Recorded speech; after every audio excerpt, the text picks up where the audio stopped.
श्यामपुर में सुरेश अपनी मां गंगा के साथ रहता था। दोनों खेती करके अपनी आजीविका चलाते थे। गंगा को बेटे की शादी की चिंता थी, लेकिन सुरेश का ध्यान केवल खेत और काम में था। एक दिन गंगा सुरेश से पूछती है, बेटा, तुम कब तक अकेले जीवन बिताओगे? अब तुम्हारी शादी का समय आ गया है। क्या तुम्हें कोई लड़की पसंद है? मैं तुम्हारी पसंद की लड़की से तुम्हारी शादी करवा दूंगी। माँ, मुझे इस बारे में कुछ नहीं सोचना।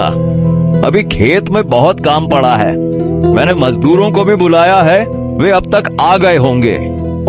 ठीक है, आज नहीं तो कल तुम्हें शादी करनी ही होगी। अब मुझसे तुम्हारे लिए ये सब इंतजाम करना मुश्किल हो रहा है। माँ, मैं जा रहा हूँ, इस बारे में बाद में बात करेंगे। सुरेश खेत की ओर चला जाता है। उसके बाद सुमित्रा जांची घर आती ही।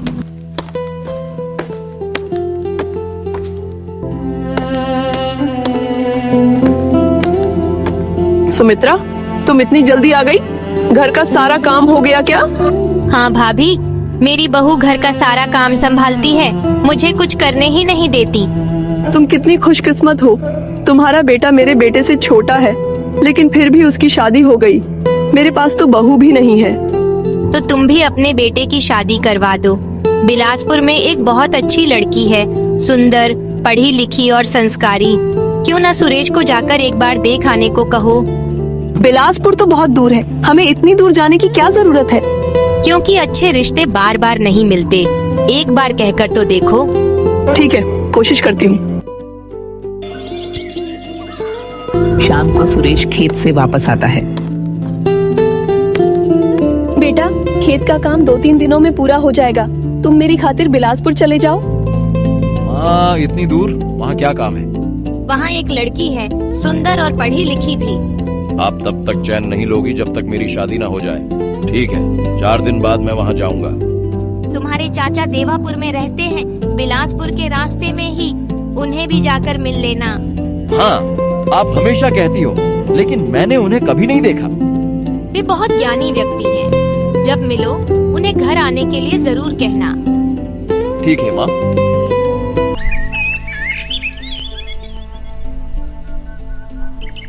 चार दिन के बाद।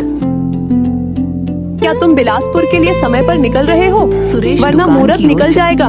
लड़की के पापा का नाम रामचंद्र है, वो पूरे बिलासपुर में बड़े नामी आदमी हैं।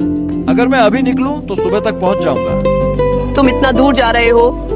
अगर लड़की पसंद नहीं आई तो मैं मना कर दूंगा। ठीक है, कर लेना। तुम हमेशा ऐसे अपशकुन वाली बातें क्यों करते हो सुरेश? प्लीज बस जाओ, सब ठीक होगा।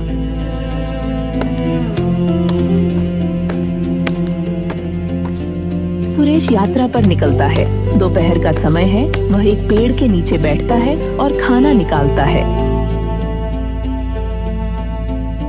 कुछ दूरी चलने के बाद, वाह, आज सूरज कुछ ज्यादा ही तेज है। जो पानी लाया था वो भी खत्म हो गया है। कोई सामने से आ रहा है, शायद उसके पास पानी हो। आधे दिन तो पानी लाने में चला जाता है और बाकी आधा दिन काम करने में। हमारे आदमी गांव से 10 मील दूर जाते हैं, तब कहीं जाकर उन्हें काम मिलता है। यहाँ तो खेती भी नहीं हो सकती, क्योंकि पूरी तरह से बारिश पर निर्भर है। हमें ये तक नहीं पता कि बारिश होगी भी या नहीं। ऐसी जिंदगी जीने का क्या फायदा? लेकिन ये तो हमारे रोज के दुख हैं। बहनों, बहुत प्यास लगी है। जो पानी लाया था वो खत्म हो गया है। क्या तुम थोड़ा पानी इस कटोरे में डाल सकती हो? मैं प्यास बुझा लूंगा।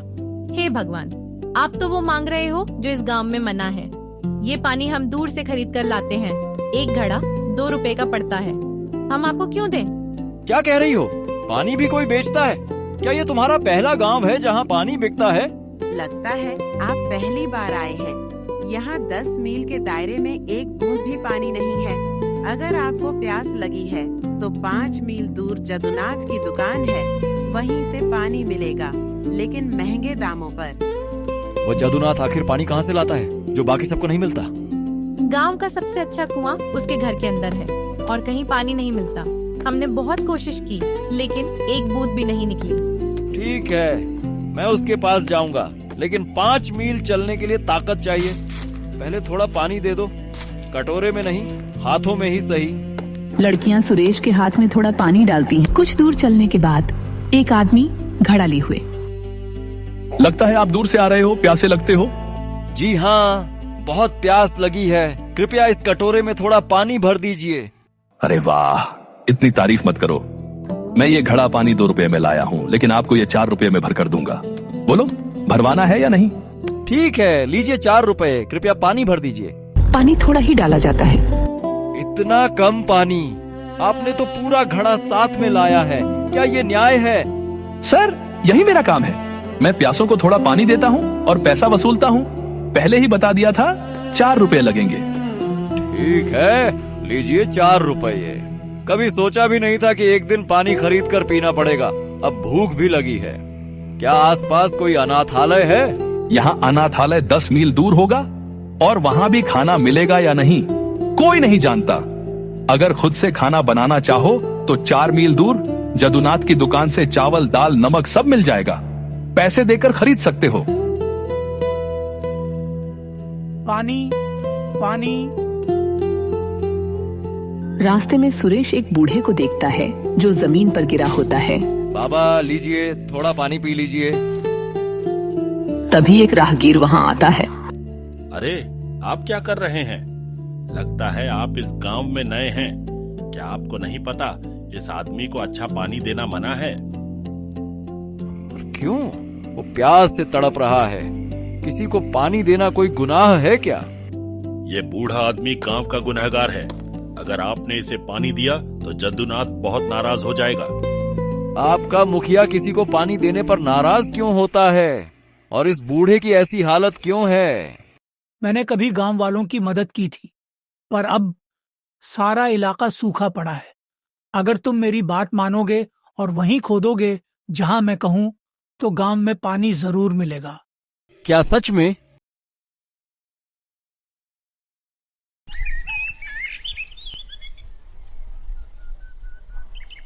मैं एक फील्ड एक्सपर्ट हूँ, जल वैज्ञानिक। मुझे पता है पानी कहाँ मिलेगा। भरोसा करो और वहीं खोदो, गांव पानी से भर जाएगा। तभी जदुनाथ वहाँ गुस्से में पहुंचता है। तुम किस बारे में बात कर रहे हो? हमने चारों ओर खुदाई की है, कहीं पानी नहीं मिला। अब तुम फिर से लोगों को बहका रहे हो। सर, एक बार इस बूढ़े आदमी की बात मानिए। अगर पानी नहीं मिला तो मैं सजा भुगतने को तैयार हूँ। ठीक है, अगर तुम्हारे बताए स्थान पर पानी निकला तो मैं तुम्हें 100 रुपए दूंगा, वरना तुम्हें कोई एक बूंद भी पानी नहीं देगा। मैं पूरी जिम्मेदारी लेता हूँ। चलिए, मैं बताता हूँ कहाँ खुदाई करनी है।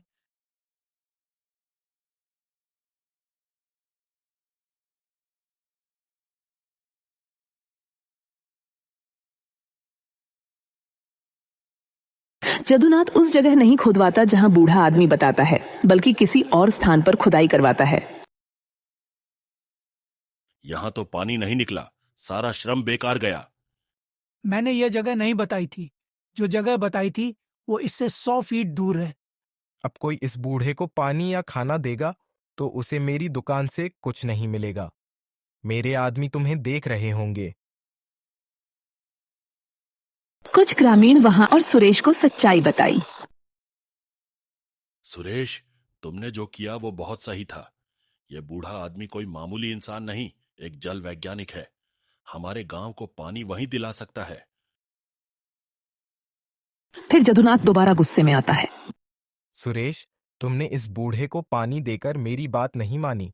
इसकी सजा तुम्हें मिलेगी। करेंगे और पानी नहीं निकला तो मैं तुम्हें 1000 रुपए दूंगा।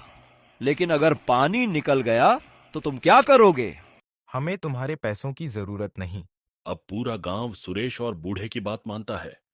सब तय करते हैं कि वही खोदेंगे जहां वो बूढ़ा आदमी बताएगा। सर, अब बताइए पानी कहाँ मिलेगा? बस यहीं, यहाँ से खुदाई शुरू करो। 20 फीट से पहले ही पानी निकल आएगा। खुदाई शुरू होती है और सच में 20 फीट से पहले पानी निकल आता है। देखो, जदुनाथ ने हमें धोखा दिया था। वो अपने व्यापार के लिए पानी बेच रहा था। अब बताओ, ऐसे आदमी को क्या सजा मिलनी चाहिए? जैसे इस बूढ़े को सजा मिली थी, कोई पानी नहीं, कोई खाना नहीं। अब वही सजा जदुनाथ को देंगे। सुरेश बिलासपुर पहुंचता है, लड़की से मिलता है, उसे पसंद करता है, दोनों की शादी हो जाती है और वे खुशी खुशी जीवन बिताने लगते हैं।